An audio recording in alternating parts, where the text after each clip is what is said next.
ठीक आहे. त्याच्यानंतर नेक्स्ट जे आहे that is called index dot H T M L file.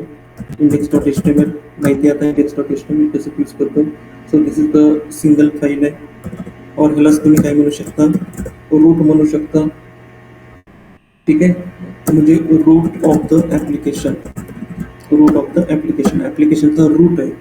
तर याच्यामध्येच काय डिफाईन केलेलं आहे, याच्यामध्ये डिफाईन केलेलं आहे रूट नावाचं आय डी. ठीक आहे. So again package dot JSON नावाची फाईल आहे. आता पॅकेज डॉट जेसन नावाची फाईल काल सांगितलं आपण की या फाईलमध्ये काय असतं, तर या फाईलमध्ये प्रोजेक्टची इन्फॉर्मेशन असते. ठीक आहे, प्रोजेक्ट इन्फो असतो. त्याच्यानंतर अजून काय असतं, त्याच्यानंतर अजून याच्यामध्ये डिपेंडन्सीज असतात. ठीक आहे. सो डिपेंडन्सीज असतात. म्हणजेच डिपेंडन्सीज म्हणजे लायब्ररी, ज्या लायब्ररी आपण यूज करणार आहे. आता समजा मला क्यू आर कोड जनरेट करायचं झालं, किंवा मला टेबलचा डेटा एक्सेलमध्ये आणायचा झाला, किंवा मला टेबलचा डेटा PDF मध्ये आणायचा झाला, तर त्याच्यासाठी मला काय पाहिजे, तर एक्सटर्नल लायब्ररी पाहिजे, एक्सटर्नल टूल पाहिजे. ठीक आहे, तर ते सगळं आपण तिथे दिसतं. आणि त्याच्यानंतर स्क्रिप्ट असतात ॲप्लिकेशन रन करण्यासाठी, वेगवेगळ्या स्क्रिप्ट आपण राईट करतो. ठीक आहे. आणि त्याच्यानंतर एक file is called Vite dot config dot JS नावाची फाईल, वेट कॉन्फिगरेशन्स. ठीक आहे. तर या वेट कॉन्फिगरेशन्समध्ये आपण काय करतो, तर चेंज पोर्ट नंबर. ठीक आहे. त्याच्यानंतर मग डेटाबेसचे सेटिंग्स. त्याच्यानंतर नेक्स्ट सर्व्हर म्हणजे हॉस्टिंगच्या जे सेटिंग असतात ना, ॲप्लिकेशन हॉस्टिंग सेटिंग्स, हे सगळं आपण करायचं वेट कॉन्फिगरेशन्समध्ये पुढे चालेल. ठीक आहे. तर हे सगळं फोल्डर स्ट्रक्चर म्हणजे बेसिक फोल्डर स्ट्रक्चर इथे डिस्कस केलं. कळलं. तर हे index dot H T M L file कशासाठी यूज करतो आपण, म्हणजे याच्यामध्ये एक रूट डिफाईन केलेला आहे, आणि मग याच्यावरती आपण ॲप्लिकेशन माउंट केलेलं आहे. म्हणजे ॲप जो आहे आपला ॲप डॉट जेएस एक्स त्याच्यावरती माउंट केलेलं आहे. ठीक आहे. तर हे जे होतं हे सगळं, तर हे ह्याच्याबद्दल. ठीक आहे. तर पुढचा जो पार्ट डिस्कस करायचा याच्यामध्ये, that is next part.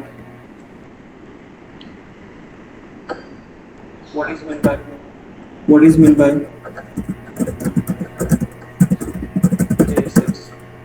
JSX. ठीक आहे. तर हा पार्ट काय करायचा, तर हा पार्ट डिस्कस करायचा आपल्याला आज. तर JSX काय आहे, JSX कसं वापरतात, किती पद्धतीने आपण JSX यूज करतो. ठीक आहे.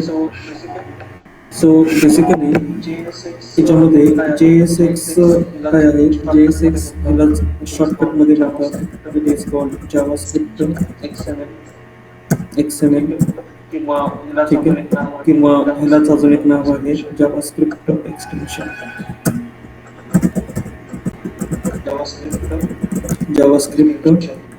एक्सटेन्शन त्याला हे पण म्हणतात. त्याला दोन नाव आहेत. ठीक आहे. तर एक आहे जावास्क्रिप्ट XML म्हणतात आणि जावास्क्रिप्ट XML म्हणतात, असे दोन नाव म्हणतात. Extension XML. सो JSX काय आहे, JSX एक सिंटॅक्स एक्सटेन्शन आहे. कळेल तुम्हाला पुढे. सिंटॅक्स एक्सटेन्शन आहे कोणासाठी, for JavaScript used in career. ठीक आहे. याचं एक शॉर्टकट काय येतो, JSX. चा मीनिंग काय, जावास्क्रिप्ट XML और जावास्क्रिप्ट एक्सटेन्शन म्हणतो आपण. Is a syntax extension for JavaScript. ठीक आहे. It look like HTML कोणासारखा दिसतो, HTML सारखा दिसतो, but works inside JavaScript. ठीक आहे. इट लुक लाईक और इट लुक्स लाईक कोणासारखा दिसतो हा दिसतो एस्टिमेट सारखा पण वर्क कोणासोबत करतो ना जावास्क्रिप्ट सोबत वर्क करतो म्हणजे थोडक्यात HTML ला आपण कन्वर्ट करतोय जावास्क्रिप्ट मध्ये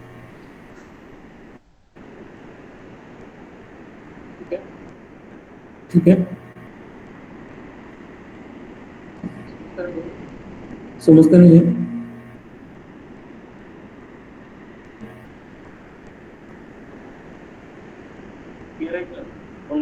क्लिअर आहे का ऑनलाईन आता जे लिहितोय ते आवाज येतो मध्ये सगळ्यांना येस सर ठीक है सो JSX क्या है JSX एक जावास्क्रिप्ट XML है और जावास्क्रिप्ट एक्सटेंशन है and is a syntax extension for JavaScript used in React ठीक है दिसतो कोणासारखा HTML सारखा पण वर्क कोणासोबत करतो जावास्क्रिप्ट सोबत मग JSX काय करतं JSX allows you ठीक है JSX allows you to write JSX allows you to write UI element UI चे element write करून देतो UI चे elements write UI elements in a way that look like HTML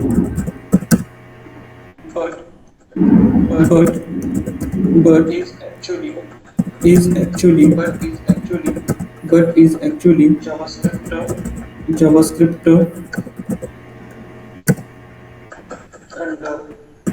and ठीक है तो जावास्क्रिप्टच्या under काय करतात काम करतात फॉर एक्झाम्पल तो JSX कसं राईट करायचं आणि JSX किती पद्धतीने राईट करायचं थोडक्यात बघा JSX काय असतं JSX एक प्लेस होल्डर आहे ठीक आहे आता प्लेस होल्डर म्हणजे काय जसं की आता तुम्ही एखादा व्हेरिएबल डिफाइन करतो आपण व्हेरिएबल डिफाइन केलं जसं की मी नंबर नावाचं व्हेरिएबल डिफाइन केलं नंबर नावाच्या व्हेरिएबलला व्हॅल्यू किती ठीक आहे आता ही नंबर नावाची व्हेरिएबल मी नंबरला मला प्रिंट करायचं प्रिंट कसं करतो आपण नमनी म्हणजे आता नमने जर प्रिंट केलं तर काय भेटतं मला 40 तसं JSX यूज केलं जातं ठीक आहे थोडक्यात ठीक आहे तर ह्यालाच कधी कधी काय म्हणतात तर ह्यालाच कधी कधी प्लेस होल्डर पण म्हणतात JSX मग JSXचं काम काय असतं JSXचं काम UI चे एलिमेंट क्रिएट करणे आणि त्याच्यामध्ये एखादी व्हॅल्यू वगैरे असेल तर ते स्टोअर करून ठीक आहे मग आता JSX मध्ये काय असतं बघा की जेव्हा तुम्ही JSX यूज करता कधी पण सो यू कॅन तुम्हाला काय करावं लागतं की you can use curly brace तुम्हाला काय करावं लागतं you can use curly braces तुम्हाला यूज करावे लागतात टू इन्सर्ट JS म्हणजे जावास्क्रिप्टचे एक्सप्रेशन्स inside JSX ठीक आहे लक्षात ठेवा हमेशा काय यूज करायचं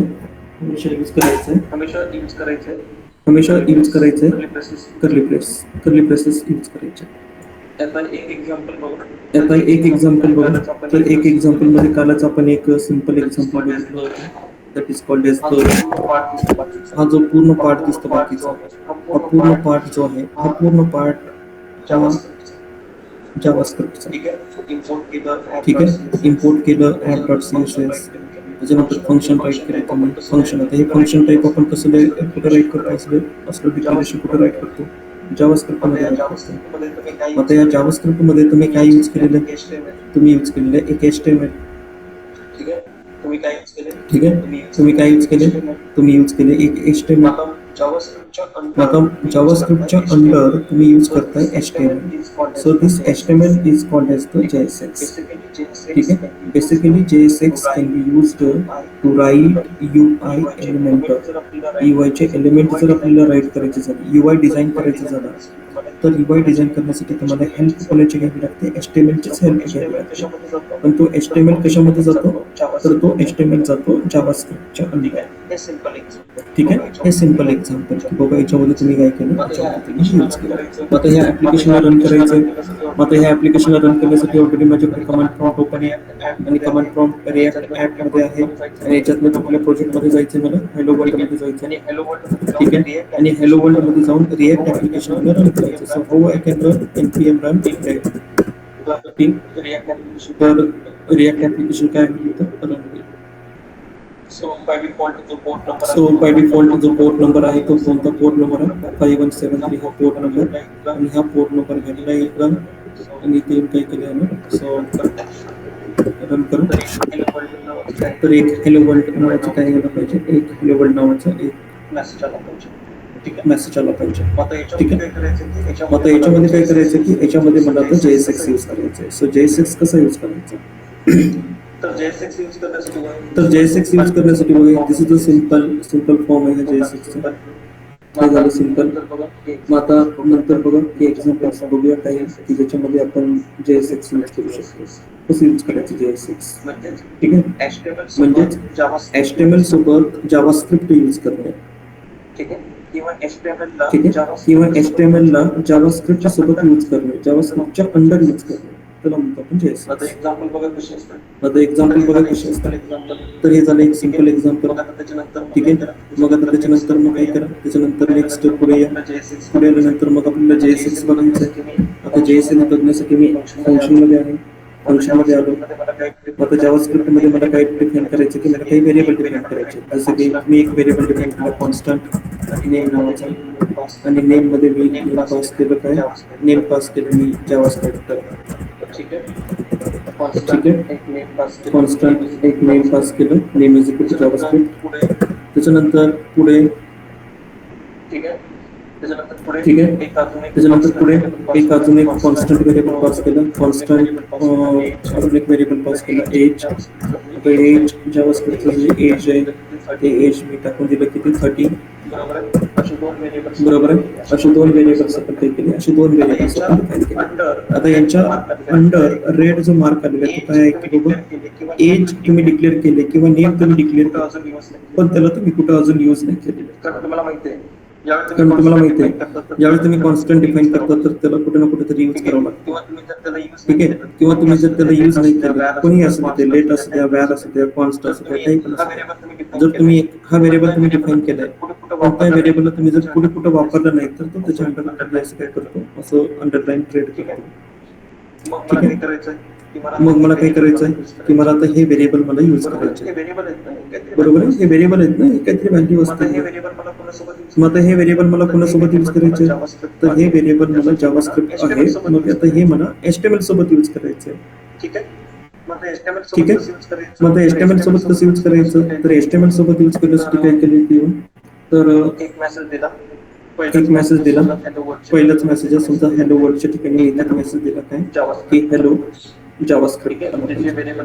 ठीक आहे. म्हणजे जे व्हेरिएबलचं नाव आहे ना कॉन्स्टंट नेम ते आलं पाहिजे.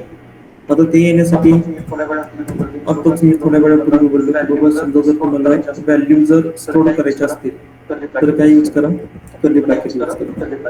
काय यूज करा, कर्ली ब्रॅकेट. जसे की आता नेम हा एक व्हेरिएबल आहे. ठीक आहे. तो नेम घेतला वरती. बरोबर आहे. नेमचा एरर निघून गेला.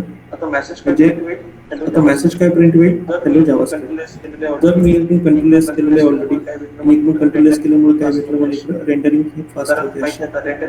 कारण माहिती आहे आता रेंडरिंग का फास्ट झाली, तर कन्व्हर्जन माहिती आहे कालच आपण डिस्कस केलं, डाउन आणि व्हर्च्युअल डाउन, रिअल डाउन आणि व्हर्च्युअल डाउन काय फरक आहे दोघांमध्ये.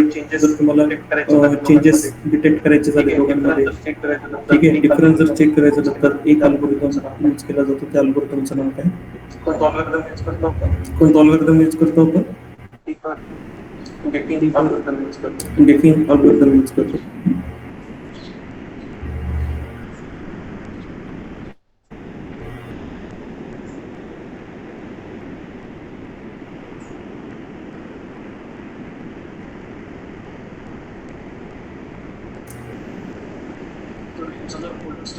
तर याचं जर फोल्डर स्ट्रक्चर जर तुम्हाला बघायचं झालं कोणाचं कमांड प्रॉम्प्टवरती फोल्डर स्ट्रक्चर कसं बघायचं, तर याच्यासाठी ना एक कमांड यूज केली जाते that is called tree command. ठीक आहे. ठीक आहे. आणि या ट्री कमांडमध्ये तुम्हाला पूर्ण फोल्डर स्ट्रक्चर दिसतंय हे असं. पूर्ण फोल्डर स्ट्रक्चर मध्ये जातो. ठीक आहे. नोड मॉड्यूल्स मध्ये कोणते कोणते फोल्डर आहेत त्याच्यामध्ये प्रत्येक फोल्डरचं हे डिस्क्रिप्शन आहे. ठीक आहे. हे ट्री कमांड यूज करतो आपण विंडोज मध्ये. हे असं पूर्ण फोल्डर, हे पूर्ण असं फोल्डर जात आहे. ठीक आहे.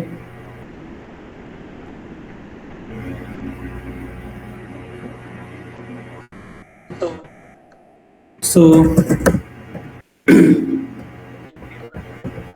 npm run dev, again run the application.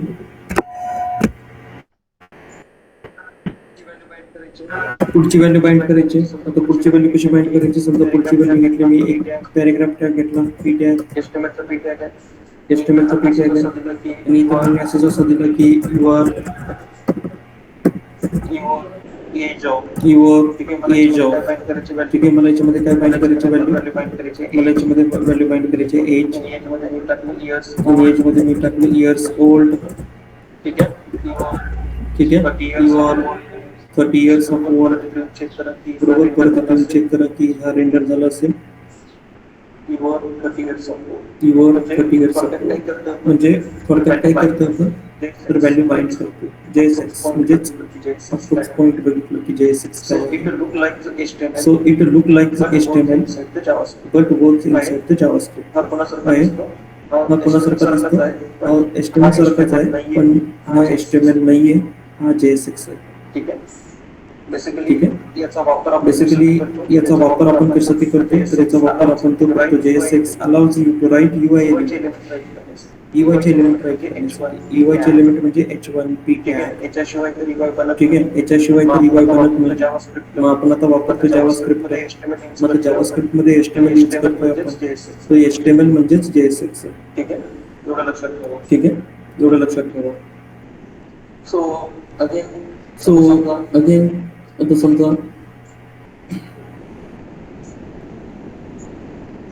मला काही ऍट्रिब्यूट पास करायचे. ठीक आहे. पुढे याच्यामध्ये पाचवा पॉइंट. तर पाचवा पॉइंट मध्ये मी असं म्हटलं की you can pass attribute. So you can pass attributes like in HTML. HTML मध्ये जसं तुम्ही attribute पास करता, ठीक आहे, तसं पास करू शकता. बट त्याच्यामध्ये एक रूल आहे. तर attribute पास करताना तुम्हाला काय यूज करावं लागतं? तर attribute पास करताना तुम्हाला कॅमल केस यूज करावा लागतो. ठीक आहे. कोणता केस आहे? कॅमल केस. कॅमल केस मध्ये कसं असतं? पहिलं जे अक्षर असतं ते स्मॉल असतं आणि शेवटचं अक्षर जे असतं ते कॅपिटल असतं. जसं की कॅमल केस मध्ये C कॅपिटल स्मॉल आहे आणि हा C कॅपिटल. ठीक आहे. For some. ठीक. म्हणजे तुम्ही या JSX सोबत काय पास करू शकता? तर या JSX सोबत तुम्ही ऍट्रिब्यूट पास करू शकता. जसं की आता काय केलं की बाबा याच्यामध्येच मी एक बटन घेतलं. ठीक आहे. आणि त्या बटनच्या ऑन क्लिक वरती मला एक अलर्ट मेसेज डिस्प्ले करायचा. ठीक आहे. बटनच्या ऑन क्लिक वरती म्हणजे आता आपण काय राईट केले तर बटनच्या ऑन क्लिक. ठीक आहे. आता हे ऑन क्लिक बघा. हे जे ऑन क्लिक आहे हे कसं आहे? ऍट्रिब्यूट पास केलं ना आपण on click, extra information pass केली आपण ऑन क्लिक. ठीक आहे. मग आता याच्यावरती काय करायचं तर याच्यावरती काय डिस्प्ले झाला पाहिजे? एक अलर्ट डिस्प्ले झाला पाहिजे. ठीक आहे. आणि या बटनला एक नाव द्या. त्या बटनचं नाव दिलं क्लिक मी. बटनचं नाव काय दिलं? क्लिक मी. आता ज्यावेळेस तुम्ही या क्लिक मी वरती क्लिक केलं तर एक अलर्ट आला पाहिजे. मग आपल्याला माहिती आहे जावास्क्रिप्ट मध्ये आपण काय शिकलेलं आहे? फंक्शन शिकलेलं आहे. आणि फंक्शन म्हणजेच एक इथं मी एरो फंक्शन टाईप केलं. ठीक आहे. आणि त्या एरो फंक्शनला काय म्हटलं की बाबा मला काय तर एक अलर्ट डिस्प्ले करू. डबल कोटेशन मध्ये एक अलर्ट. आणि अलर्ट मध्ये काय म्हटलं? Welcome to real.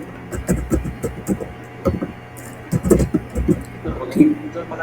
तर बघा जर मला ऍट्रिब्यूट पास करायचे झाले कोणासोबत JSX सोबत. तर एक ॲट्रिब्यूट पास केला कोणता ऑन क्लिक नावाचा, जसं की आता मग इमेज असेल, इमेजसाठी विड्थ आहे, हाईट आहे, ठीक आहे, किंवा मला एखादी स्टाईल पास करायची झाली CSS मध्ये. आता हे पुढे बघायचं आपल्याला हे सगळं बेसिक सगळंच. ओके, सो हे झालं एक बटन, आणि या बटनावरती क्लिक केलं तर काय आला मेसेज, वेलकम टू रिॲक्ट. समजतं? तर याच्यासोबत पण बघा, जर ॲट्रिब्यूट पास करायचे झाले तर ते कोणत्या लेटरमध्ये तुम्हाला राईट करायचे, कॅमल केसमध्ये राईट करायचे. आणि ऑन क्लिकवरती always it return one function, आणि एक फंक्शन तो रिटर्न करेल, this is called as the arrow function. आणि त्या फंक्शनमध्ये काय पास केलेलं आहे, अलर्ट मेसेज पास केलेलं आहे. म्हणजे हे फंक्शन व्हॅल्यू रिटर्न करतोय. काय रिटर्न करणार, त्या बटनवरती क्लिक केल्यानंतर अलर्ट हा डिस्प्ले जो मेसेज आहे तो रिटर्न करेल. ठीक आहे, म्हणजे JSX आपण किती कॉम्बिनेशनमध्ये यूज करतो तर ते बघतो. पहिल्यांदा JSX मध्ये व्हेरिएबल डिफाईन केले, ते व्हेरिएबल आपण इथे यूज करतो. त्याच्यानंतर मग त्या JSX मध्ये आपण काय पास करतोय, ॲट्रिब्यूट पास करतोय, आणि ते ॲट्रिब्यूट पण काय केलं त्याच्यामध्ये डिफाईन केलं. ठीक आहे, त्याच्यानंतर तुम्ही अजून काय करू शकता JSX थ्रू. तर JSX थ्रू तुम्ही अजून 6व्या नंबरचं तुम्ही इथं काय करू शकता की कंडिशनल रेंडरिंग करू शकता. ठीक आहे, आता कंडिशन्स म्हणजे काय की बाबा, समजा जसं की आता मी लॉग इन असेल किंवा मी लॉग इन असेल, ठीक आहे, समजा मी लॉग इन असेल तर मग मला मेसेज आला पाहिजे की वेलकम बॅक. किंवा समजा मी लॉग इन नसेल, मला मेसेज आला पाहिजे प्लीज लॉग इन. ठीक आहे, यालाच म्हणतो आपण कंडिशनल रेंडरिंग. आता कंडिशनल रेंडरिंग हे थोडेसे वेगळ्या पद्धतीने बघायचं आहे, पण इथं आपल्याला फक्त एक एक्झाम्पल डिस्कस करायचं.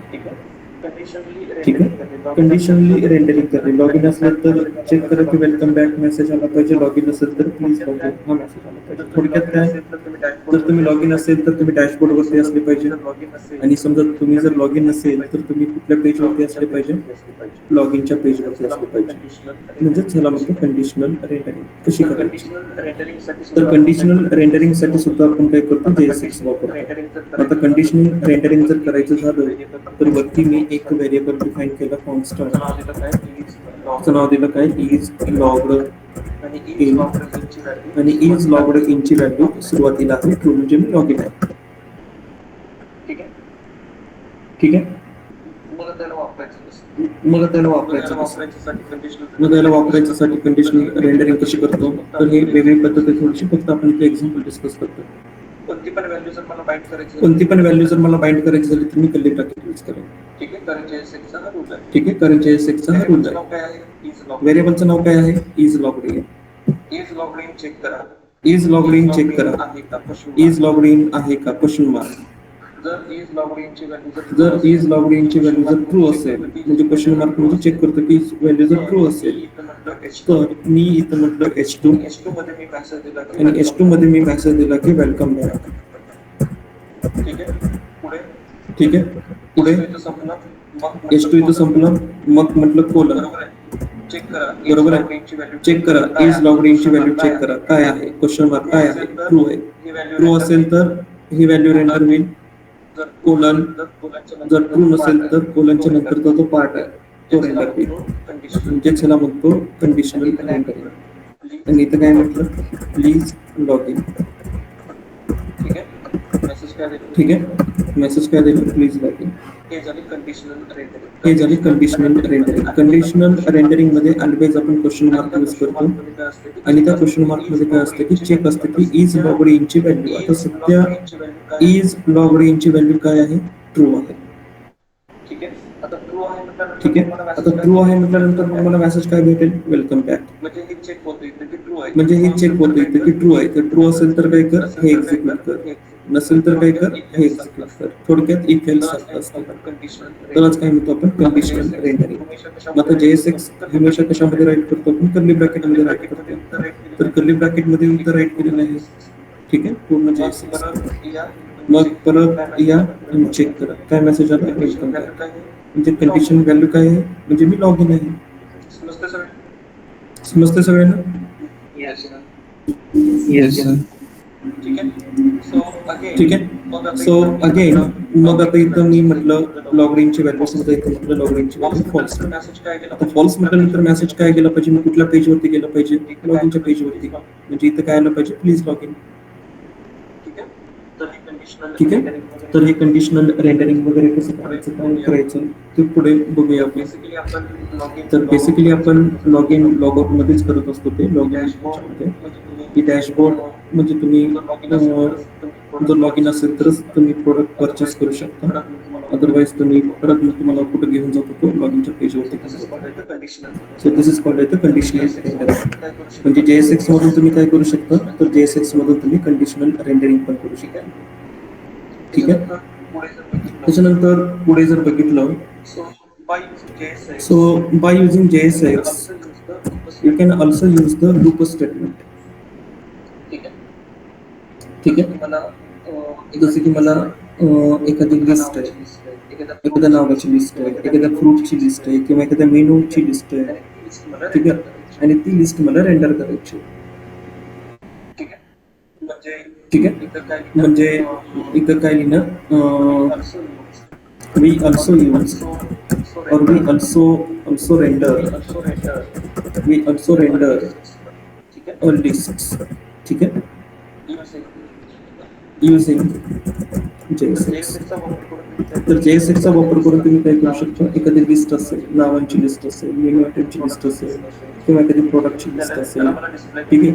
त्याला मला डिस्प्ले करायचं कुठं, पेजवरती. लिस्ट म्हटल्यानंतर एकापेक्षा जास्त एलिमेंट असणार आहेत साहजिकच. आणि मग त्याच्यासाठी आपल्याला काय यूज करावं लागतं, लुपिंग कन्सेप्ट जे असतं ते लूप्स वगैरे. आता जावास्क्रिप्ट मध्ये बघा, तर जावास्क्रिप्ट मध्ये आपण ऑलरेडी सगळं बघितलेलं आहे. याच्यासाठीच तुमचं जावास्क्रिप्ट काय असलं पाहिजे, हँडसम असलं पाहिजे. जसं की आता एक काय म्हटलं, एक कॉन्स्टंट, एक फ्रूटचे नाव आहे. ठीक आहे. आणि हे सगळे फ्रूटचे नाव एका ॲरेमध्ये प्रेझेंट. तर ॲरे कसं डिफाईन करतो माहिती आहे आपल्याला, बरोबर. मग आता याच्यामध्ये काय म्हटलं, तर याच्यामध्ये काही नावं घेतली, जसं की ॲपल नाव घेतलं, बरोबर आहे. त्याच्यानंतर मँगो नाव घेतलं. ओके. त्याच्यानंतर अजून पेरू म्हटलं, पेरूला इंग्लिशमध्ये काय म्हणतात नाही माहिती. ठीक आहे. त्याच्यानंतर अजून काय म्हटलं, पाइनॲपल म्हटलं. ओके. द्याशे फ्रूटचे. आता हे फ्रूटचे नाव मला काय करायचे, हे फ्रूटचे नाव मला रेंडर करायचे पेज. याच्यासाठी परत आपण काय करणार, परत आपण JSX वापरतो. ठीक आहे. मग आता JSX जर वापरायचं झालं तर मला आता ही नावं जे मला रेंडर करायची आहेत ते UL टॅग मध्ये रेंडर करायचे. आता UL माहिती आहे, UL अनऑर्डर्ड लिस्ट आणि ऑर्डर्ड लिस्ट जे केस टेबल यूज करतो. आणि त्या LI ला काय करायचं मला, त्या LI ला ते एलिमेंट म्हणजे ऍपल, मँगो, पेरू, पाइनॲपल LI मध्ये आले पाहिजे. ठीक आहे. मग आता आपल्याला प्रत्येक एलिमेंटला व्हिजिट करावं लागेल. ऍपलला व्हिजिट करावं लागेल, मँगोला व्हिजिट करावं लागेल, पेरूला व्हिजिट करावं लागेल, सगळ्यांसोबत व्हिजिट करावं लागेल, सगळ्यांसोबत आपल्याला मॅप करावं लागेल. ठीक आहे. मग आता मॅप कसं करायचं, सगळ्यांसोबत तुम्ही कसं विजिबल होणार, सगळ्यांसोबत कसं बघा. आता हे सिंटॅक्स थोडेसे प्रॅक्टिस पाहिजे. मग काय म्हटलं, आपण काय ओपन केलं, कर्ली ब्रॅकेट कशासाठी, JSX यूज करायचं. ॲरेचं नाव काय आहे, ॲरेचं नाव आहे फ्रूट्स. आणि त्या फ्रूट्स मधल्या, त्या ॲरे मधल्या प्रत्येक एलिमेंट सोबत तुम्हाला काय करायचं, मॅप करायचं. प्रत्येक एलिमेंटला तुम्हाला व्हिजिट करायचं. मग ज्यावेळेस तुम्ही प्रत्येक एलिमेंटला व्हिजिट करायला गेले तर तुम्हाला काय भेटणार, तुम्हाला एक सिंगल फ्रूट भेटणार. बरोबर आहे. काय भेटलं, एक सिंगल फ्रूट भेटलं. आणि त्या फ्रूट सोबत तुम्हाला त्याचा इंडेक्स नंबर पण भेटला. ठीक. हे झालं एक फंक्शन मॅप नावाचं. ठीक आहे. आणि मग या फंक्शन मधून आपण काय करतो, तर या फंक्शन मधून आपण रेंडर करतो. काय रेंडर करतो, तर याच्यामध्ये लिहिलं LI. ठीक आहे. मग आता LI ला काय केलं की LI ला तुम्ही सांगितलं, काय सांगितलं, तर LI ला पहिला जो ऍट्रिब्यूट पास करतो की मध्ये काय पास केलं, तर की मध्ये पास केलं इंडेक्स. ठीक आहे. आणि त्या इंडेक्सला कोणता फ्रूट आहे, एक सिंगल फ्रूट भेटला ना तुम्हाला. परत इथे बाहेर काय भेटलं, एक सिंगल फ्रूट भेटला. ठीक आहे. फ्रुट्स नावाचा ॲरे आणि त्या फ्रुट्स नावाच्या ॲरेला तुम्ही काय म्हटलं की प्रत्येक एलिमेंट सोबत तुम्हाला मॅपिंग करायचे. ॲपल सोबत, मँगो सोबत, पेरू सोबत, पायनॅपल सोबत. मग मॅपिंग करताना काय होणार की याचा इंडेक्स असणार आहे, प्रत्येकाचा इंडेक्स असणार आहे. ठीक आहे. आणि ज्यावेळेस तुम्ही ह्याला व्हिजिट करता तर प्रत्येक वेळेस तुम्हाला एक सिंगल फ्रूट भेटला. म्हणजे सिंगल काय भेटला मॅपमध्ये, एक सिंगल फ्रूट भेटला. त्या फ्रूट सोबत त्याचा इंडेक्स भेटला. मग एल मध्ये काय की पास केलं इंडेक्स, म्हणजे युनिक एलिमेंट आयडेंटिफाईड करण्यासाठी इंडेक्स यूज केलं. आणि त्याच्यानंतर मग या एलआयच्या मध्ये क्लोज टॅग, हा ओपन टॅग आणि हा क्लोज टॅग, तर याच्यामध्ये काय प्रिंट केलं, सिंगल आलेली फ्रूट. ठीक आहे. कंट्रोललेस करा आणि परत येऊन इथे चेक करा की काय आलं, ॲपल आला, मँगो आला, पेरू आला, पायनॅपल आला. ठीक आहे. कळतंय की JSX मध्ये तर JSX मध्ये तुम्ही हे पण म्हणजे JSX कशासाठी यूज करतो अजून. So we also render the list using the JSX. Conditional rendering साठी you can pass attribute like HTML, आणि ॲट्रिब्यूट पण तुम्ही पास करू शकता HTML ची. Clear.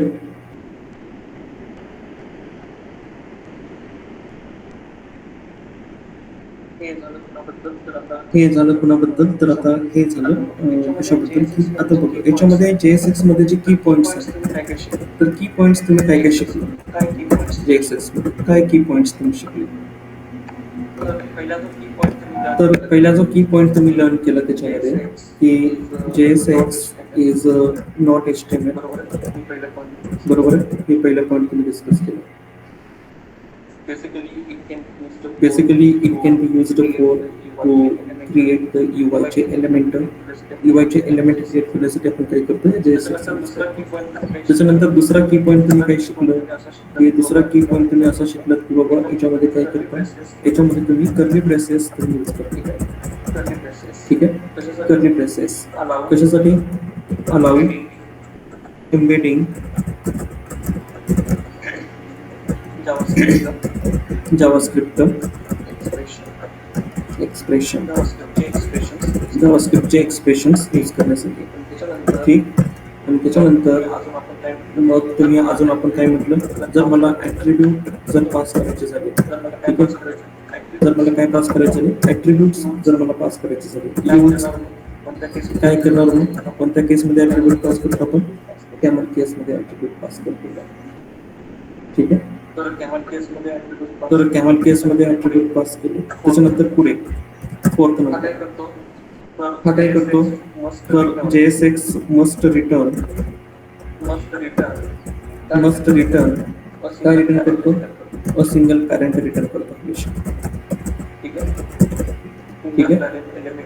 Single parent element return करतो जे की डिव मध्ये प्रेझेंट आहेत ना, डिव मध्ये. किंवा काल मी तुम्हाला एक सांगितलं होतं बघा की हे जे आहे ना त्याला काय म्हणतो आपण, it is called as the fragmentation, fragmented code. आणि जर तुम्ही फ्रॅगमेंट यूज नाही केलं तर काय प्रॉब्लेम होतो ते पण आपण बघितलं की बाबा मल्टिपल जे टॅग्स आहेत, तर HTML चे मल्टिपल टॅग एक्झिक्यूट होतात का, मल्टिपल टॅग एक्झिक्यूट होत नसतात, एकच ओनली सिंगल. जर आपल्याला मल्टिपल जर एक्झिक्यूट करायचे झाले तर मग आपण काय करतो, तर त्याला राईट करतो फ्रॅगमेंटेशन मध्ये आपण राईट करतो. So this is the fragmentation. समजतं हे JSX कळालं.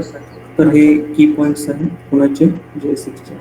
आणि त्याच्यानंतर की पॉईंट अजून काय बघितलं आपण, तर याच्यामध्ये की पॉईंट अजून बघितले की लिस्ट अँड कंडिशन्स रेंडरिंग. बरोबर आहे. Conditions, lists and conditions can be handled inside JSX. ठीक आहे. So these are the key points. तर हे काय सगळे, हे सगळे की पॉईंट आहे JSX चे. समजलं.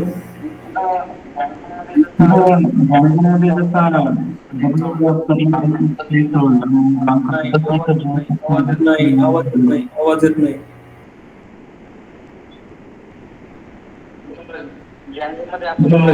जॅन्गो मध्ये आपण डबल कर्ली ब्रेस वापरला ना, प्लेस होल्डर. तसंच इथे आपण सिंगल वापरला. ओके. ठीक आहे. जांगो टेक्नॉलॉजी वेगळी आहे आणि रिॲक्ट टेक्नॉलॉजी वेगळी आहे. टेक्नॉलॉजीनुसारच काय होत असतं की सिंटॅक्स चेंज होत असतं. ठीक आहे, तिथं थोडीशी वेगळी पद्धत होती आणि इथं थोडीशी काय आहे, थोडीशी वेगळी पद्धत आहे.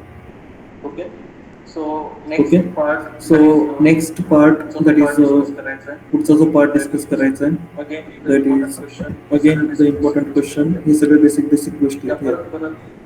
या परत परत नको व्हायला म्हणून आपण काय करतो, हे सगळं बेसिक शिकून घेतो पहिल्यांदा. ठीक आहे, त्याच्यानंतर तो नेक्स्ट क्वेश्चन असा आहे की हाऊ वी कॅन यूज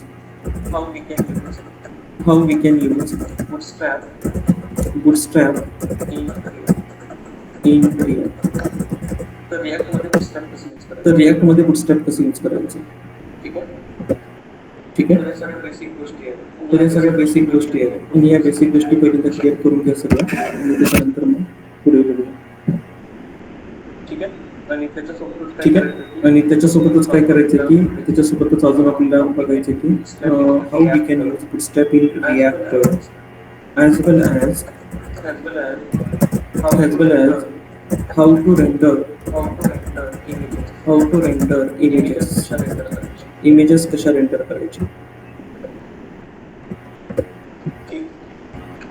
ठीक, आता याच्यासाठी तुम्हाला काय पाहिजे, तर याच्यासाठी आपण एक नवीन ऍप्लिकेशन बनवूया सेपरेट bootstrap साठी.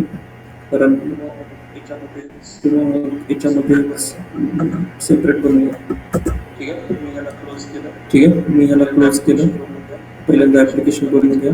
ऍप्लिकेशन कसं बनवायचं परत एकदा बघा. तर मी सध्या आहे हॅलो वर्ल्ड. तर या हॅलो वर्ल्डच्या बाहेर मला जायचं. So this is my root. हे रूट आहे आणि इथे येऊन मला काय बनवायचं, तर इथे येऊन मला बनवायचं एक रिॲक्टचं ऍप्लिकेशन. ठीक आहे, मग तर रिॲक्टचं ऍप्लिकेशन कसं बनवतो आपण, npm create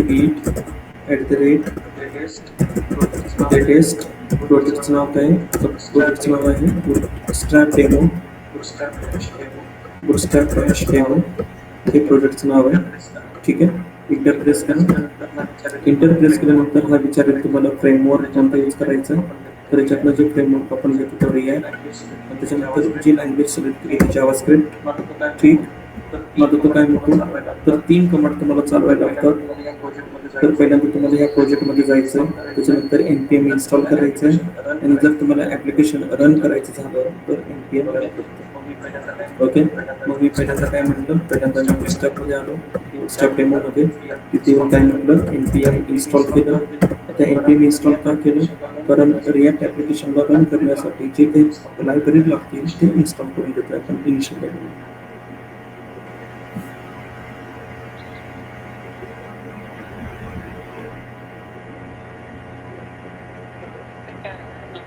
प्रत्येक ऍपला वेगवेगळं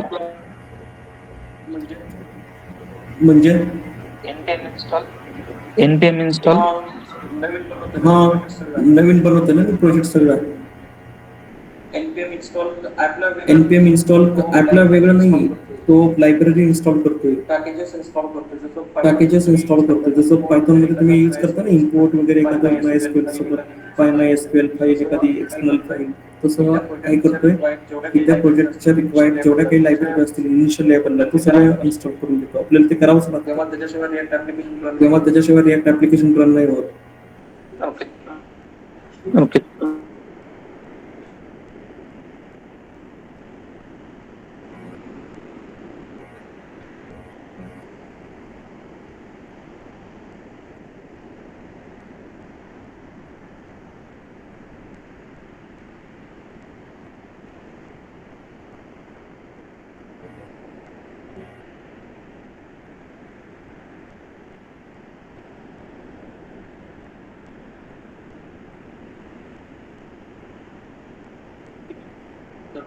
ठीक आहे, तर टोटल 152 पॅकेजेस काय झाले इन्स्टॉल झाले. मग आता याला काय करा, VS कोड मध्ये ओपन करा, कोड स्पेस डॉट.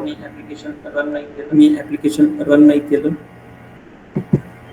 ठीक आहे, तर हे झालं काय, तर हे झालं तुमचं फोल्डर, हे झालं नवीन ॲप. आणि मग याच्यामध्ये आपण कामं कशी करतो, मग तर याच्यामध्ये मग आपण काय करतो, तर याच्यामध्ये आपण SRC फोल्डरमध्ये जातो. बरोबर आहे. मग आता याला काय करा VS Code मध्ये तर ओपन केलं तुम्ही एकदा काय करून घ्यायला npm ते ओपन करा म्हणजे लाईव्ह चेंजेस कमी असतील. सो बाय डिफॉल्ट जो पोर्ट नंबर आहे तो किती आहे HTTP होस्ट हा पोर्ट नंबर कॉपी आणि परत एक नवीन टॅब ओपन केला इथे येऊन पेस्ट. ठीक आहे. तर काय झाला हा बीट प्लस हे आहे. So this is the combination आणि हे काउंटर व्हॅल्यू असतं काउंटर. ठीक आहे. तर हे CSS त्यांनी अप्लाय केलेली आहे. आता हे CSS कुठं मला तर हे जे मला आता हे जे आहे ना हे आउटपुट आलेलं हे जे डिफॉल्ट आउटपुट जे दिसतं आपल्याला तर हे नको आहे. पहिला काय करतो आपण त्याच्या रिलेटेड जे काही असेल ते सगळं आपण रिमूव्ह करतो म्हणजेच app.css काही म्हटलं app.css फाईल ही आपल्या काही कामाची नाही सध्या त्याला रिमूव्ह करा. त्याच्यानंतर index.css फाईल हे पण आपल्या काही कामाची नाही. ठीक आहे रिमूव्ह करा. ठीक आहे. मग आता दोन्ही तुम्ही रिमूव्ह केलं. मग आता दोन्ही रिमूव्ह केल्यानंतर ऍप्लिकेशन काय होतं असं चालू. आता माहिती CSS जर काढून टाकलं तर काय होतं तर पूर्ण ऍप्लिकेशन मध्ये असं म्हणजे बेसिकली CSS कशासाठी यूज करतो आपण तर स्टाईल ऍप्लिकेशनला स्टाईल करायची. ठीक आहे. मग आता हे पण नको ना आपल्याला याच्या जागी आपल्याला दुसरं हवं आहे. आता हे जे कोड राईट केलेलं आहे हे जे कोड सगळं राईट केलेलं आहे तर हे कोड कुठे राईट केलेलं तर याची जे एंट्री पॉईंट असते ते एंट्री पॉईंट आहे app.jsx. So app.jsx is the main entry point आणि याच्यामध्ये हे जे तुम्ही दिसतं ना हे आपल्याला जे आता आउटपुट दिसत होतं तर हा त्याचा सगळा कोड तर हा सगळा कोड काय केलं तर हा सगळा कोड आपल्या काही कामाचा नाहीये. सो ह्याला काढून टाकतो आणि जो आहे आता तो फ्रॅगमेंट्स आहे. ठीक. हे जे अनवॉन्टेड आहे हे सगळं काढून टाका जेणेकरून तुमचं ऍप्लिकेशन व्यवस्थित चाललं पाहिजे. ओके. आणि सध्या जर बघितलं ऍप्लिकेशन वरती तर आता काहीच नाही. app.css काढून टाकली index.css काढून टाकलं. त्याच्यानंतर app.jsx is the main point entry point आहे तुमचं त्या एंट्री पॉईंटचं सगळं कोड काय केलं सगळं. Hello sir.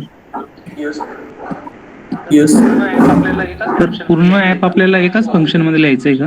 हो. ओके ठीक आहे. ओके ठीक आहे.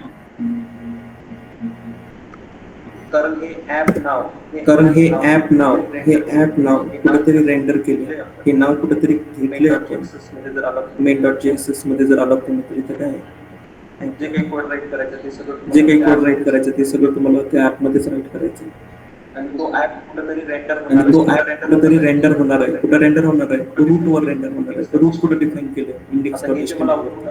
आता हे जे मला आउटपुट आलं हे तर हे आउटपुट मला जे आलं ते HTML थ्रू आहे. त्या HTMLच्या रूट वरती काय तुम्ही माउंट केले ऍप मध्ये काय कोड राईट केला जो कोड तुम्ही राईट केला तो ऍप वरती. ठीक आहे. समजलं.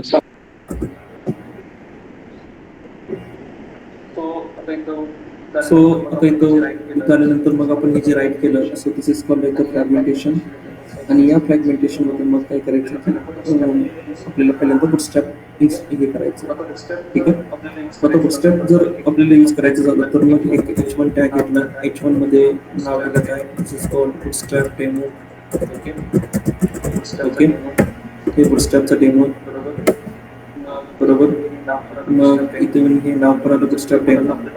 त्याच्यानंतर मग आता आपल्याला बुटस्ट्रॅप यूज करायचं तर बुटस्ट्रॅप जर यूज करायचं झालं तर आपण बुटस्ट्रॅपला if I want to use the bootstrap in my React application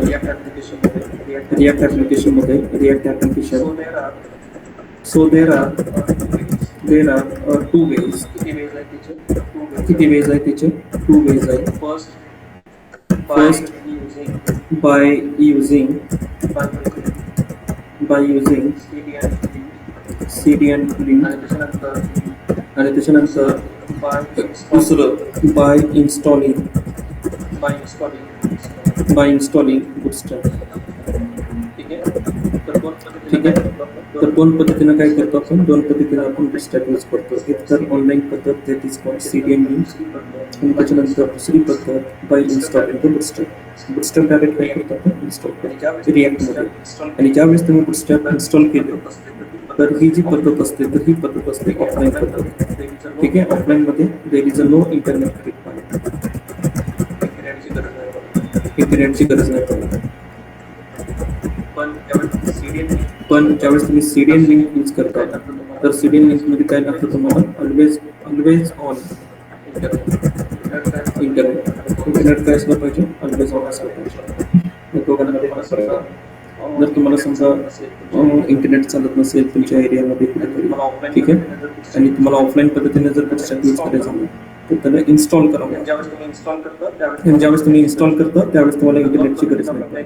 तर दोन पद्धतीने आपण काय करतो? तर दोन पद्धतीने आपण बुटस्ट्रॅप यूज करतो. ठीक आहे. मग आता बुटस्ट्रॅप जर ऍड करायचं झालं तर आपण काय करायचं? काय करावं लागेल आपल्याला?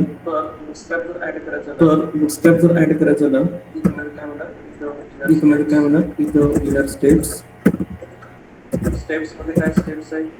मध्ये काय स्टेप्स आहेत? तर त्याच्यामध्ये पहिली स्टेप गो टू द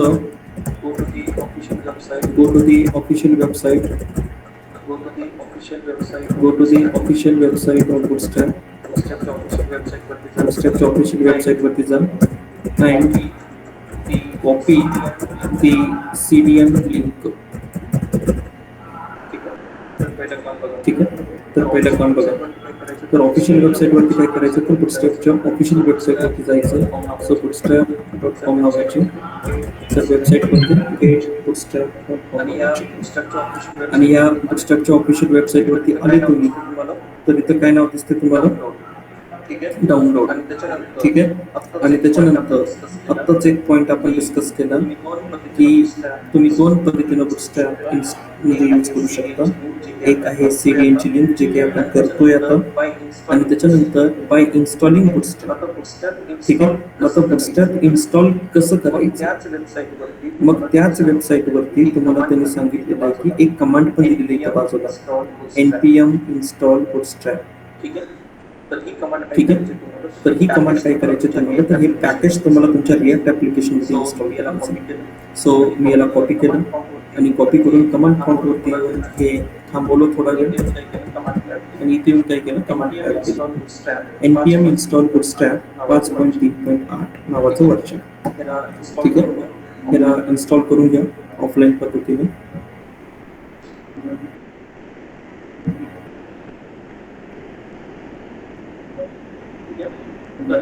ठीक आहे. तर हे पॅकेज इन्स्टॉल झालं. बुटस्ट्रॅपचं ऑफलाईन पद्धत जर मला यूज करायची झाली इन फ्युचर तर त्याच्यासाठी हे मी कॉपी केलेलं आहे. ठीक आहे. म्हणजे तर ही कमांड तुम्ही घेतली. So by installing Bootstrap offline there is a no internet required and you can use the command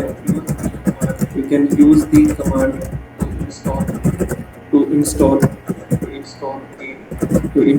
it. Command कोणती यूज करायची? तर npm install नावाची कमांड. ठीक आहे. npm install bootstrap 5.3.8. मग ऑफिशियल वेबसाईट वरती या. ऑफिशियल वेबसाईट वरती आल्यानंतर काय केलं? इथं डाउनलोड नावाचं बटन आहे. डाउनलोड वरती क्लिक करा. डाउनलोड वरती क्लिक केल्यानंतर खाली तुम्हाला इथं काय दिसेल? CDN लिंक्स दिसतील. ठीक. मग काय म्हणायचं? या लिंक जी पहिली लिंक आहे ही जी पहिली लिंक आहे तर ही पहिली लिंक तुम्हाला काय करायची? कॉपी करायची. पहिली लिंक जी असते ती असते bootstrap min.css. ठीक आहे. मग आता ही लिंक तुम्ही कॉपी केली. आता ही लिंक कॉपी करायची आणि कॉपी करून कुठं पेस्ट करायची? तर पेस्ट आपण कुठं करतो? तर आपल्याकडे एकच HTML ची फाईल आहे. तिचं नाव काय? index.html. आणि त्या index.html मध्ये इथं काय करतो? तर इथं येऊन हेड सेक्शन मध्ये आपण ती लिंक जसं की नॉर्मल HTML मध्ये करतो. ठीक आहे. मग आता हे इंटिग्रिटी, सिक्युरिटी, क्रॉस ओरिजिन्स हे काही कामाचं नाही. तर पहिल्यांदा काय तुम्ही इन्स्टॉल केलं? bootstrap min.css. तुम्ही बुटस्ट्रॅपची इन्स्टॉल केली. म्हणजे काय म्हटलं तर सेकंड स्टेपमध्ये copy the CDN link, paste the CDN link inside the HTML file at head section. ठीक आहे. हेड सेक्शनमध्ये तुम्हाला काय करायचं, कॉपी पेस्ट करायची. त्याच्यानंतर तिसरी फाईल कोणती आहे, 3 नंबरची स्टेपमध्ये. तर तुम्हाला एक JS फाईल पण काय करायची, bootstrap bundle dot main dot JS. तर ही JS पण तुम्हाला काय करायची, कॉपी करायची आणि ही JS कॉपी करून या JS ला तुम्हाला कुठे ठेवायचं, तर ह्याला ठेवायचं तुम्हाला बॉडी टॅगच्या अंडर, म्हणजे इथं. ठीक आहे. जसं की आपण नॉर्मल HTML मध्ये करतो, इंटिग्रिटी, क्रॉस ओरिजिन्स, हे सगळं काय करा, हे करून. ठीक आहे. त्याच्यानंतर then copy and paste कोणती file, bootstrap bundle dot main dot JS. ठीक आहे. तर ही फाईल तुम्हाला काय करायची, so then copy and paste bootstrap dot bundle dot main dot JS inside HTML or inside index.html file under body tag. ठीक. आणि इथं फाईलचं नाव काय, index.html फाईल. ठीक आहे. स्टेप्स कळले हे. हो सर. ठीक आहे. कळलं सगळ्यांना. Yes sir. सो काय केलं, तर ही सध्याची पद्धत आपण यूज करतोय, तर ही पद्धत कोणती आहे, ही पद्धत आहे ऑनलाईन पद्धत. ठीक आहे. मग आता इंडेक्स ही तर रूट आहे, कारण लोड होताना काय होतं, इथं मला जे आउटपुट दिसतंय हे इंडेक्सचं आउटपुट आहे, इंडेक्स फाईलचं आउटपुट आहे. बरोबर आहे की नाही. चेक करा, याचं थीम चेंज झाली, नावाची थीम चेंज झाली का, राईट क्लिक करून एकदा इन्स्पेक्ट करून चेक करा नेटवर्क टॅबमध्ये. ठीक आहे. परत एकदा पेजला रिक्वेस्ट हिट करा आणि रिक्वेस्ट हिट केल्यानंतर नेटवर्क टॅबमध्ये चेक करा की बघा काय काय आलं, bootstrap main dot CSS add झाली. रिस्पॉन्समध्ये मला काय भेटलं, हे bootstrapची CSS आली. ठीक आहे. त्याच्यानंतर bundle dot main dot JS file पण आली मला bootstrapची, रिस्पॉन्समध्ये मला भेटलं. ठीक आहे. app.jsx पण आहे. सो दिस इज द, आता हे app.jsx आहे, बरोबर आहे. आता हा जो कोड आहे ना, so this is called as the Babel conversion. म्हणजे आता ब्राउझरनं काय केलं, ब्राउझर काय करतो, तर ब्राउझर त्या रिॲक्टला कन्वर्ट करतो. म्हणजे ह्युमन अंडरस्टँडेबल फॉर्मॅटमध्ये जर मला आउटपुट बघायचं झालं तर त्याला कन्वर्ट केलं, आणि हे कन्वर्ट करायचं काम करतं बॅबल. ठीक आहे. तर हे कोड वेगळं आहे, हे फक्त ब्राउझर अंडरस्टँड करू शकतो आणि आपल्याला आपलं आउटपुट आपल्याला भाषेमध्ये भेटतं आपल्याला. ठीक आहे. तर हे इथं चेक करायचं नेटवर्क टॅबमध्ये की बाबा bootstrap लोड झाले का. ठीक आहे. आता bootstrap लोड झालं आणि हे मला आलं पण इथं. ओके. मग आता bootstrapचं डेमो बघायचं झालं तर मग काय करावं लागेल, app.jsx मध्ये आले तर app.jsx मध्ये आल्यानंतर आता एक गोष्ट लक्षात ठेवायची की ज्यावेळेस तुम्ही bootstrap यूज करता, ठीक आहे, तर bootstrap यूज करताना कधी पण काय असतं की एक 2 क्लास असतात, पॅरेंट क्लास. पहिला क्लास असतो कंटेनर. ठीक आहे. जो की 80% वरती काम करतो, आणि त्याच्यानंतर दुसरा असतो that is called container fluid, जो की काय करतो 100% वरती काम करतो. असे 2 क्लासेस, पॅरेंट क्लासेस असतात. ठीक आहे. म्हणजे काय म्हटलं, सो पॅरेंट क्लास ऑफ bootstrapचे किती पॅरेंट क्लास आहेत, 2. एक आहे जो की कितीवर काम करतो, 80% वरती, तर क्लासचं नाव काय, कंटेनर. आणि दुसरा जो क्लास आहे कंटेनर फ्लुइड, जो की किती % वरती काम करतो, 100% वरती काम करतो. म्हणजेच मला पेज सेंटर पेज बनवायचं आहे का फुल विड्थ बनवायचं आहे, हे HTML मध्ये पण तुम्हाला सांगितलं. आणि त्या HTML मध्ये आपण काय करतो की HTML मध्ये आपण एक स्टँडर्ड व्हॅल्यू डिफाइन करतो. जर मला सेंटर पेज डिफाइन करायचं तर 2 व्हॅल्यूज आहेत. कोणते 2 व्हॅल्यूज आहेत?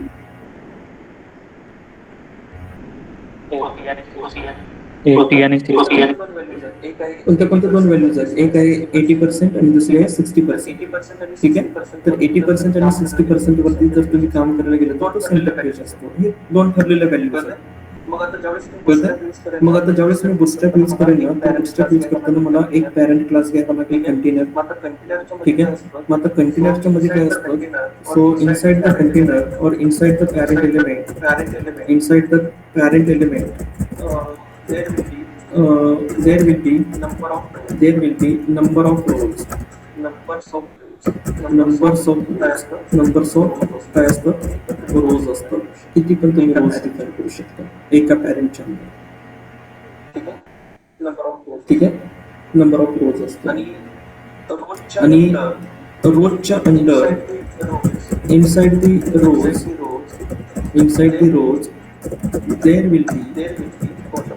there will be columns. There will be एका रोच्या अंडर इनसाइड वन रो असं घ्या. इनसाइड दी वन रो, एका रोच्या under inside the one row there will be किती कॉलम असतं, 12 कॉलम्स. ठीक आहे. किती कॉलम असतं, 12 कॉलम असतात एका रो मध्ये. बुटस्ट्रॅप मध्ये त्याला म्हणतो आपण ग्रिड सिस्टम. थोडक्यात ग्रिड सिस्टम काय, ते बुटस्ट्रॅप शिकताना. पण आता लक्षात ठेवायचं की आपल्याला काय करायचं की पॅरेंट म्हणजे क्लास यूज करायचं, म्हणजे बुटस्ट्रॅप यूज करायचं नाही म्हणून. मग पॅरेंट एलिमेंट कोणते असतं, एक असतो कंटेनर, दुसरं असतो कंटेनर फ्लूइड. कंटेनर कितीवरती काम करतो, 80% वरती. कंटेनर फ्लूइड कितीवरती काम करतो, 100% वरती. ठीक आहे. कंटेनरच्या अंदर कोण असतं, रोज असतं. एका रोजच्या मध्ये किती कॉलम असतात, टोटल 12 कॉलम असतात. मग ते 12 कॉलम तुम्हाला डिवाइड करायचे असतात. ठीक आहे. हे हळूहळू तुम्हाला काय करेल, तर मग आता याच्यानुसार मला काय करायचं, तर याच्यानुसार मला या ऍप मध्ये थोडेसे चेंजेस करायचे. सो मी हा कोड काढून टाकला. मग आता मला बुटस्ट्रॅप यूज करायचं. आता बुटस्ट्रॅप जर मला यूज करायचं झालं तर मला सांगा, आता HTML मध्ये समजा CSS मध्ये मी क्लास घेतला. ठीक आहे. तुम्ही HTML मध्ये कसं राईट करता, समजा एक div आहे, बरोबर आहे. divला म्हटलं क्लास दिला. क्लास इज इक्वल टू त्या divचं क्लासचं नाव आहे काहीतरी बॉक्स, बरोबर आहे. आणि हा div काय करतो आपण, हे div आपण क्लोज करतो, बरोबर आहे. असं राईट करतो आपण. मी हमेशा असं राईट करतो ना, की क्लास घेतला, क्लासचं नाव काय घेतलं, क्लास असा घेतला मी, असा. ठीक आहे. पण आता रिॲक्ट मध्ये असं नाही चालत. रिॲक्ट मध्ये सगळं कॅमेल केस आहे. आताच थोड्या वेळापूर्वी बघितलं आपण. मग आता इथं मला जर क्लास घ्यायचा झाला, रिॲक्ट मध्ये जर मला क्लासचं नाव घ्यायचं झालं, तर HTML मध्ये नॉर्मल HTML मध्ये क्लास आपण असा डिफाइन करतो. पण आता रिॲक्ट मध्ये जर मला क्लास घ्यायचा झाला, तर रिॲक्ट मध्ये क्लास घेण्यासाठी बघा, तर काय केलं, एक div घेतला, div, आणि मला क्लास डिफाइन करायचा. आता क्लास कसा डिफाइन करायचा, तर असा डिफाइन करायचा, क्लास नेम. मग आता क्लासचं नाव काय, पॅरेंट क्लासचं नाव काय आहे, पॅरेंट क्लासचं नाव आहे कंटेनर. आता कंटेनर कितीवरती काम करतो म्हटलं, कंटेनर काम करतो कितीवरती, 80% वरती.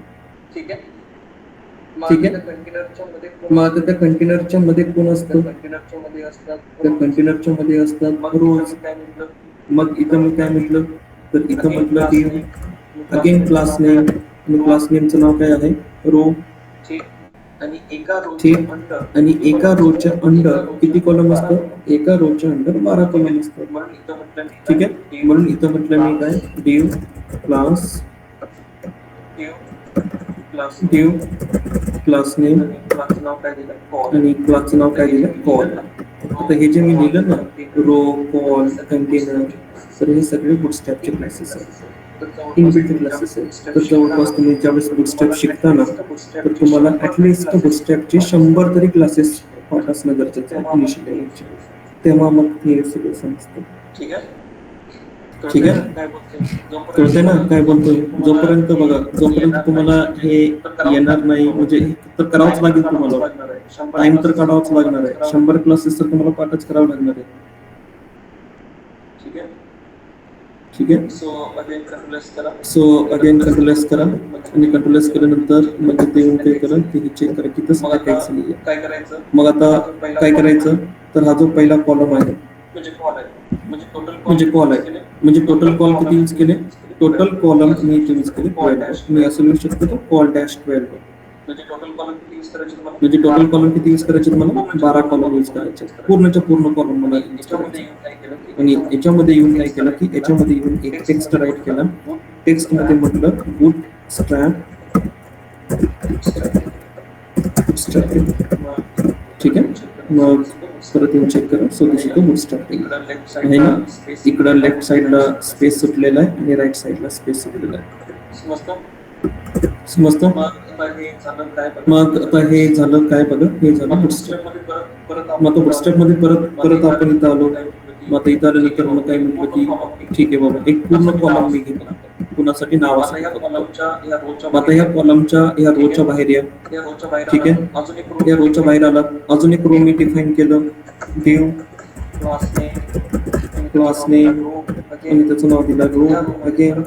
आणि त्या रो मध्ये परत काय म्हटलं, परत कॉलम असतं देव क्लास नेम अगेन कॉल. किती यूज केले, मला पूर्ण 12च्या 12 यूज करायचे, ठीक आहे. मग तुम्हाला सांगा एक पॅरेंट आहे कंटेनर. कंटेनरच्या अंदर किती रो डिफाईन केले मी, 2 रो डिफाईन केले, ठीक आहे.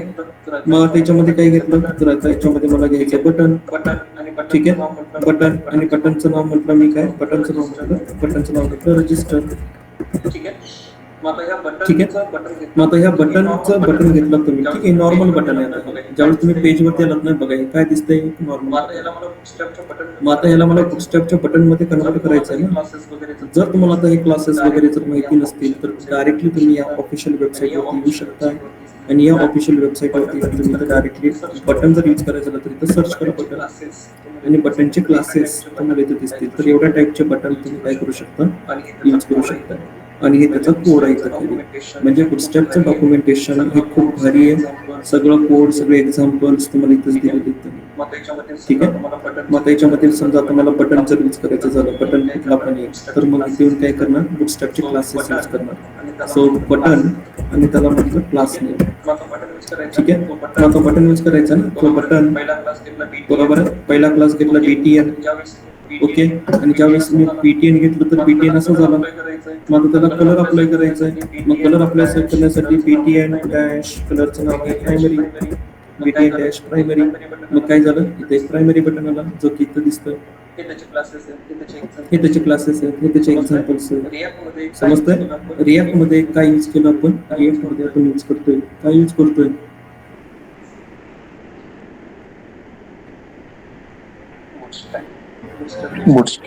बुटस्ट्रॅप यूज करतो, ठीक आहे. आणि हा जो कंटेनर आहे, हा कंटेनर आहे.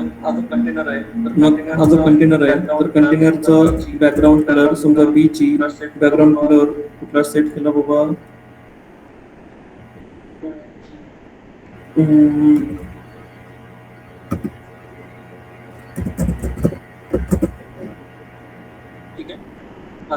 ठीक आहे.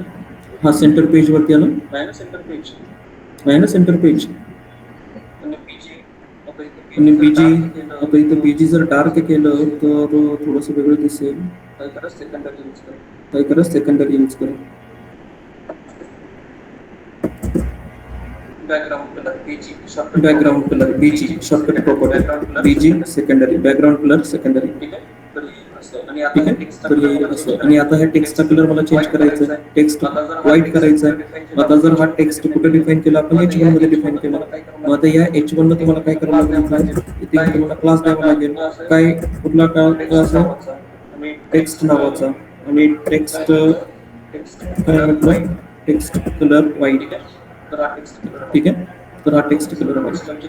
तर हे सगळे बुटस्ट्रॅपचे क्लासेस तुम्हाला पाठ असले पाहिजे, ठीक आहे. जसे की आता ह्या वरती ह्या दोघांमध्ये अंतर नाहीये, बुटस्ट्रॅप नावामध्ये आणि या बटनमध्ये स्पेस नाहीये.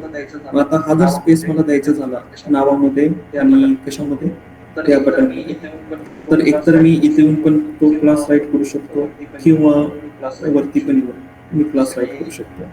जसं की मला जर तो क्लास राईट करायचा झाला तर तो जो आहे रो आहे आणि कॉलम आहे, ठीक आहे. मग आता 2 रो मध्ये जर अंतर घ्यायचं झालं तर मग इथे काय म्हणायचं, तर मला काय हवे, मार्जिन बॉटम, MB. ठीक आहे, मार्जिन बॉटम. ठीक आहे, मार्जिन बॉटम आणि मार्जिनची व्हॅल्यू असते 0 पासून 5 पर्यंत. तर मी इथं म्हटलं 4, मार्जिन बॉटम 4. तर काय झालं बघा, हे अंतराला थोडंसं. मग आता ह्या बटनमध्ये पण काही मार्जिन नाही आहे बॉटम, या बटनला पण मार्जिन सोडायची बॉटम. तर मग परत ह्या रोमध्ये येऊन म्हटलं मार्जिन बॉटम अगेन इथं म्हटलं 4ची मार्जिन काय तर सोडून देऊ.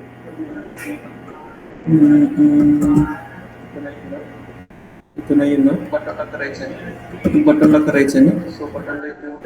सो बटनला इथे येऊन काय म्हटलं मार्जिन बॉटम. ओके, तर हे मार्जिन बॉटम 4 समजतं. तर मार्जिन पॅडिंग P बाय पॅडिंगसाठी P property, M property, MX, MY, PX, PY. तर अशा काही प्रॉपर्टीज आहेत आणि त्या प्रॉपर्टीज तुम्हाला इथे यूज कराव्या. तर ॲटलिस्ट तुम्हाला किती प्रॉपर्टीज माहिती असणं गरजेचं आहे याच्यासाठी. तर 100 प्रॉपर्टीज तरी तुम्हाला पाठ असणं गरजेचं आहे. कुणाच्या बुटस्ट्रॅप.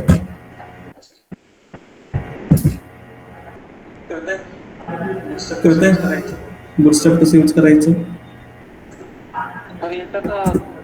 तर याच्यात 2 आपल्याला हेडिंग घ्यायच्या आहे, एका खाली एक, आणि त्यांना डिस्प्ले फ्लेक्स जर करायचं असेल, नाही सॉरी 2 डिव घ्यायचे असतील त्याने डिस्प्ले फ्लेक्स जर करायचं असेल आणि त्या 2 डिवला आपण कॉलम 12 दिले तर म्हणजे डिस्प्ले फ्लेक्स लावू शकतो का आपण तिथे नॉर्मल CSS सारखं बुटस्ट्रॅपमध्ये. नाही तिथं काय करावं लागतं तुम्हाला. तर तिथं तुम्हाला डिस्प्ले फ्लेक्स करण्यासाठी त्याला डिवाइड करावं लागेल ना. 6 मध्ये डिवाइड करावं लागेल तुम्हाला. टोटल 12 कॉलम आहेत, बरोबर आहे ना. एका कंटेनर मध्ये 2 डिव आहे. ठीक आहे, आणि तिथं तुम्हाला काय लावायचं, तिथं तुम्हाला फ्लेक्स लावायचं. एका रो मध्ये किती कॉलम असतील, मग आता 2 कॉलम असतील ना, 6 म्हणजे पहिल्या कॉलम मध्ये पहिला डिव, दुसऱ्या कॉलम मध्ये दुसरा डिव. पहिल्या कॉलमची विड्थ 6 कॉलम, दुसऱ्या कॉलम 6, टोटल 12. कळतंय ना. म्हणजे त्याच्यात फ्लेक्स येतच नाही, ग्रिडच येतो. ग्रिडच येतो. तुम्हाला ते आणि आपल्याला ते 12 कॉलम वापरून ते डिवाइड करायचंय सगळं. हो चालेल. हे HTML मध्ये पण सांगितलं, बुटस्ट्रॅप मध्ये पण सांगितलं.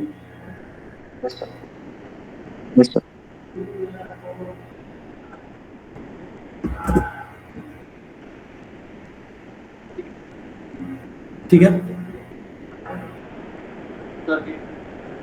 तर हे म्हणजे बुटस्ट्रॅप कसं यूज करायचं, हे झाले ऑनलाईन पद्धत. जर मला बुटस्ट्रॅप ऑफलाईन पद्धतीने जर यूज करायचं झालं, कशा पद्धतीनं, ऑफलाईन पद्धतीनं, तर मला काय करावं लागेल.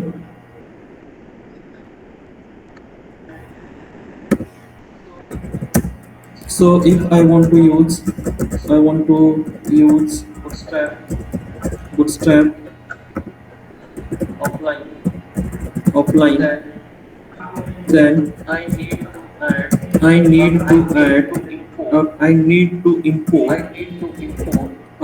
to import bootstrap inside the main.jsx. ठीक आहे, तुम्हाला काय करावं लागतं, bootstrap import करावं लागतं. If I want to use bootstrap offline जर मला यूज करायचं झालं तर काय करावं लागेल तुम्हाला, main.jsx मध्ये येऊन तुम्हाला काय करावं लागेल, त्याला इम्पोर्ट करावं लागेल. इम्पोर्ट कसं करायचं, तर ऑलरेडी मी पॅकेज इन्स्टॉल केलेलं आहे, npm install bootstrap. ठीक आहे, आता आता npm install bootstrap कुठं आला असेल, या नोड मॉड्यूल्स मध्ये आलं असेल. जर तुम्ही जर चेक करायला गेलं, तिथं आहे का इथं आहे bootstrap मध्ये डिस्ट फोल्डर, डिस्ट मध्ये CSS आहे, JS आहे. ठीक आहे, तर हे सगळे फोल्डर कुठे नोड मॉड्यूल्स मध्ये. मग आता एवढा पाथ मला काय करावं लागतं, हे पाथ मला main.jsx ला इम्पोर्ट करावं लागतं. म्हणजे मला पहिल्यांदा इथं काय इम्पोर्ट करावं लागेल, तर इथं मला इम्पोर्ट करावं लागेल. कसं इम्पोर्ट करायचं, मग इम्पोर्ट. ठीक आहे, कुठून इम्पोर्ट करायचंय, तर इम्पोर्ट बुटस्ट्रॅप नावाचं फोल्डर. ठीक आहे, त्या बुटस्ट्रॅप मध्ये कुठलं फोल्डर आहे, तर त्या बुटस्ट्रॅप मध्ये डिस्ट नावाचं फोल्डर आहे. त्या डिस्ट नावाच्या फोल्डर मध्ये कोणती फाईल आहे, एक अजून एक फोल्डर आहे CSS, आणि त्या CSS मधून मला कोणती CSS लोड करायची, बुटस्ट्रॅपची बुटस्ट्रॅप. ठीक आहे, main.css मला लोड करायचे. हे झाले म्हणजे पहिली बुटस्ट्रॅपची फाईल. आणि त्याच्यानंतर ठीक आहे. आणि त्याच्यानंतर अजून एक मी JS पण इन्स्टॉल केलं होतं. मग इथं काय म्हटलं परत इथे म्हटलं बुटस्ट्रॅप. ठीक आहे, बुटस्ट्रॅप नावाचं फोल्डर, त्याच्यामधून डिस्ट नावाचं फोल्डर, त्या डिस्ट नावाच्या फोल्डरमध्ये एक JS नावाचा फोल्डर, आणि त्या JS नावाच्या फोल्डरमधून कोणती फाईल लोड करायची, Bootstrap bundle dot main dot JS हे मला load करायचं. ठीक आहे. मग जर तुम्हाला ऑफलाईन पद्धतीने जर यूज करायचं झालं बुटस्ट्रॅप, तर तुम्हाला हे असं यूज करावं लागतं. Clear clear? समजते का? जर बुटस्ट्रॅप तसं पहिल्यांदा तो बुटस्ट्रॅप काय असला पाहिजे, इन्स्टॉल असला पाहिजे, तेव्हाच हे काय होतं, तेव्हाच हे काम होतं. ओके. तर आपण सध्या जी पद्धत यूज करतोय तर ती कोणती ऑफलाईन पद्धत नाही यूज करत, आपण यूज करतोय CDM, जी की बेटर आहे, सोपी आहे. ओके. तर हे सगळं जे होतं हे सगळं बुटस्ट्रॅपच्या रिलेटेड डेमो आणि JS6 related demo. So basically JS6 काय आहे, बुटस्ट्रॅप काय आहे, बुटस्ट्रॅप कसं यूज करायचं, बुटस्ट्रॅपचे लक्षात ठेवा 2 क्लासेस आहेत, एक कंटेनर आणि त्याच्यानंतर container view. Inside the container rows असतात आणि रोजच्या अंडर कॉलम असतात, ते असतात 12. ठीक आहे.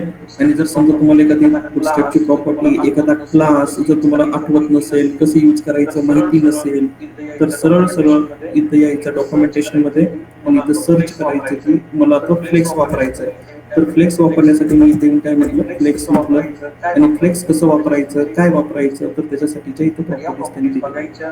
तर या प्रॉपर्टीज बघायच्या, या प्रॉपर्टीज कशा यूज केल्या त्यांनी बघायच्या, आणि त्याच्यानुसार काय करायचं, त्याच्यानुसार मग काम करायचं. किंवा जर तुम्हाला ग्रीड यूज करायचं झालं तर तुम्ही ते यूज करू शकता. स्टेपचे भरपूर खूप सारं डॉक्युमेंटेशन, भारी डॉक्युमेंटेशन आहे ह्याचं. आणि जर तुम्हाला काही कॉम्पोनंट यूज करायचे झाले, जसं की अलर्ट यूज करायचा झाला, बटन्स यूज करायचे झाले, कार्ड यूज करायचं झाला, किंवा स्लायडर यूज करायचं झाला, तर कॅरोजल आहे. कॅरोजल मध्ये येऊन इथे तुम्ही स्लायडर वगैरे हा कोड तुम्ही काय करू शकता, कॉपी पेस्ट करू शकता. हा कोड आहे त्याचा. ठीक आहे. आता हे आपण काम करणार आहे हळूहळू हे सगळं. पण थोडेसे आज जर तुम्हाला टाइम असेल, वेळ असेल, तर थोडेसे बुटस्ट्रॅपचे 100 क्लासेस काढा आणि थोडेसे पाठ करत बसा.